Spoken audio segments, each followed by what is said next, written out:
Right, okay, fine. One guy who may not be staying under 5 games during his freshman year, whether Lincoln Riley wants to get creative or not, is Oklahoma commit Theo Weiss. And Wait, we, dropping news? Is that what you're doing? You're dropping news right now? no, man, I just feel like it's kind of a foregone conclusion, right? I mean, he's the Rivals ranked #1 receiver in the country.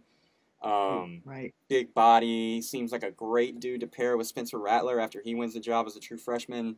So that's kind of where I'm at, man. I just think Theo's a stud, and he was part of an absolutely monster recruiting day for OU, which prompted me to want to hang out with him because I felt like he was one of the key players in putting that class together.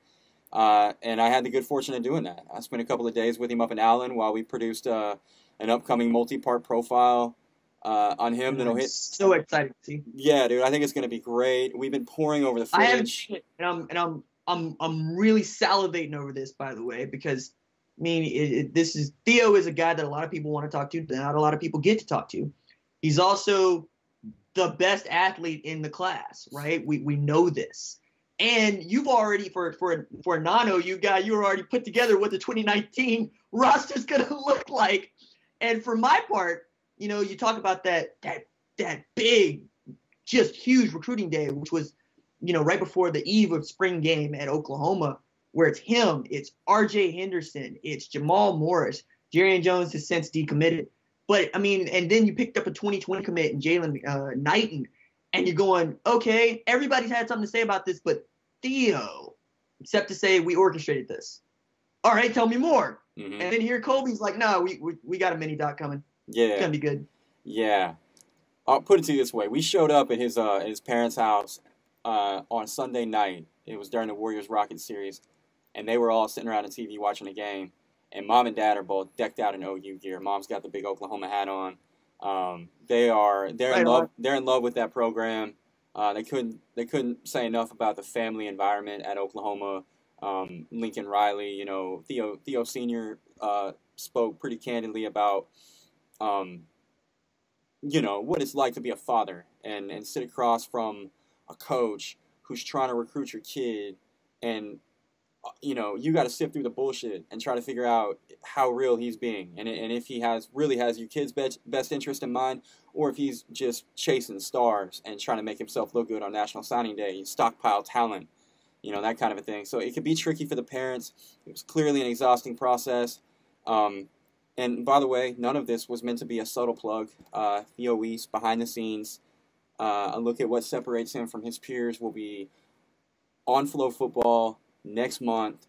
But in the meantime, here's a little preview. Is this following the opening? Yeah, yeah, yeah. Is this Yeah, following? this will be after the opening. But I'm actually going to let you see a preview of it right now. I'll play like 30 seconds of it for you, and then we'll come back. About third, fourth grade, I told my mom I wanted to be a role model. Like, I thought that was a job. I was like, Mom, I want to be a role model when I grow up. And she was like, you can do that. You can do whatever you put your mind to. So I just wanted to leave my mark on this earth as a positive role model. Like, I want to be remembered for something more past football.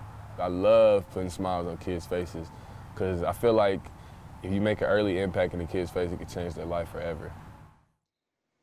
Okay, RJ, you kind of already hit on it, but you know Theo as a prospect as well as anybody outside of a Power 5 football office, probably. What are your thoughts on him? What are your thoughts on him as a player? Where do you think he stacks up next to, as you mentioned, RJ or Trajan, etc.? Most of what you see in recruiting is what guys have to say about what you can't measure, right? About outside of the measurables. But his measurables, number one, are the things that big long arms, big long body. But when you see him compete for catches, that's the thing that just I was blown away by. The way that he can position his body to go make a play that he has no business making. The way that he can snatch a ball out of the air, quite literally, like the ball is not finished going where it's supposed to go. And he basically calls his audible in midair, says, I'm just going to go and take this out of the sky and keep running with it, right? And then you can see what he can do after the catch. But mostly it's in those one-on-one situations where he seems to be undefeated. It doesn't matter who you have on him. He's open. Throw the ball in the vicinity.